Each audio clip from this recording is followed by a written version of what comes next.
1963. Winter. Cambridge, England. Stephen Hawking, 21 years old. He was a young researcher who had just begun his work at the University of Cambridge. The origin of the universe. Black holes. The nature of time. His mind overflowed with questions no one had ever solved. But his body had begun, slowly, to betray him. Motor neuron disease. The doctor said it quietly. Not long, perhaps a few years, sometimes they say around 2. Hawking heard those words. The eyes of that 21-year-old young man went hollow.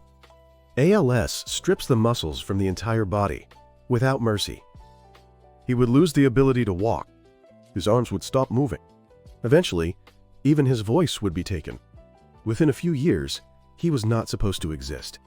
The weeks that followed were dark. Hawking locked himself in his room. Jane Hawking's memoir recalls a period when he played Wagner's opera at full volume. A young man of 21, confronting his own death. But something was stirring deep within him. If I might die, it's worth doing something. He would later say those very words. It was a paradox. Only in the moment of being sentenced to death does a person first ask what life truly means. For Hawking, that answer was his research. To solve the mysteries of the universe.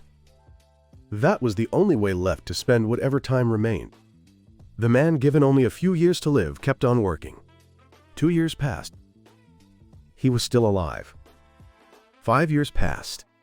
He had begun using a wheelchair, but his mind never stopped. In the world of cosmology, the name Hawking was beginning to be spoken. 1974. Stephen Hawking, 32 years old. That night, he stared at the results of his calculations. The foundations of physics were about to crack. Black holes let nothing escape. That was the truth everyone believed. But Hawking's calculations were telling a different story. Black holes emit thermal radiation. That was what Hawking announced. The physics world erupted. This prediction, revealing that quantum effects manifest at black holes, offered a crucial key to unlocking quantum gravity. The theory, later named Hawking radiation, was etched into the history of physics. A 32-year-old physicist, his body slowly failing him, had shown the world this. Those who grasped the full weight of what this theory meant said one thing: genius. It should be noted that this radiation is a theoretical prediction.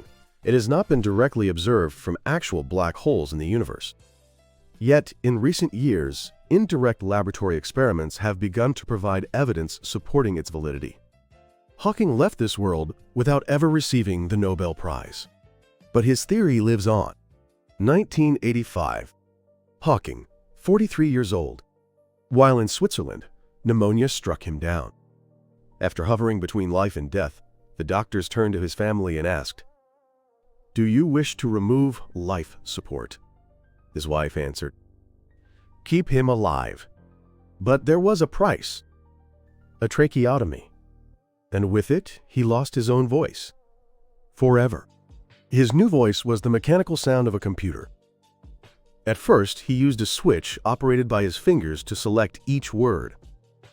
But as the disease advanced, even that became impossible. In his final years, a sensor detected the faintest movements of his cheek muscles, and word by word, through a process of staggering patience, he wove his thoughts into language. And still, he kept speaking. What was he thinking in those moments? Even when the body fails, research does not stop. Even when the voice is gone, thought continues. Perhaps for him, the body had long ceased to matter. The mysteries of the universe were his entire world. 1988. Hawking completed a book, A Brief History of Time. The Japanese edition was published as Hawking, Speaking of the Universe. Not written for experts. A book about cosmology that anyone could read. The mysteries of the universe belong to all of humanity. This book swept across the world. Over 25 million copies sold. It recorded historic sales figures as a work of popular science, becoming one of the most widely read science books ever published. A book written word by a man whose entire body had stopped moving, moved tens of millions of hearts. The origin of the universe. The Big Bang. Black holes. The arrow of time. Concepts of staggering complexity became words that reached everyone. He became the most famous physicist since Einstein. But it was more than that. He became a cultural icon. A man whose body could not move, speaking to all of humanity about the universe. That contradiction was what drew people to him. He appeared as himself in The Simpsons. He made his presence felt in The Big Bang Theory. In 2007, he experienced brief weightlessness through a parabolic flight. He was beloved around the world as the astrophysicist who never lost his sense of humor, speaking of the universe's mysteries and never forgetting to laugh. That was Hawking. They said he had only a few years to live. Yet from the day of his diagnosis until the day he died, more than half a century, some 55 years, he never stopped researching, never stopped communicating. Some call it a medical miracle that defies explanation. But Hawking himself likely saw it differently. I keep living because there is work to be done. March 14, 2018. Stephen Hawking left this world at the age of 76. That day shared its date with the birthday of Albert Einstein, March 14th. The following morning, people across the world mourn. Physicists, actors, politicians, children. Why did so many grieve so deeply? What he left behind was not only the theories of physics. It was a question. Does your limit lie outside you or within? Even when the body could no longer move, even when the voice was gone, thought never stopped. The mysteries of the universe required no body at all. His predicted Hawking radiation is, in recent years, finding support through indirect laboratory experiments.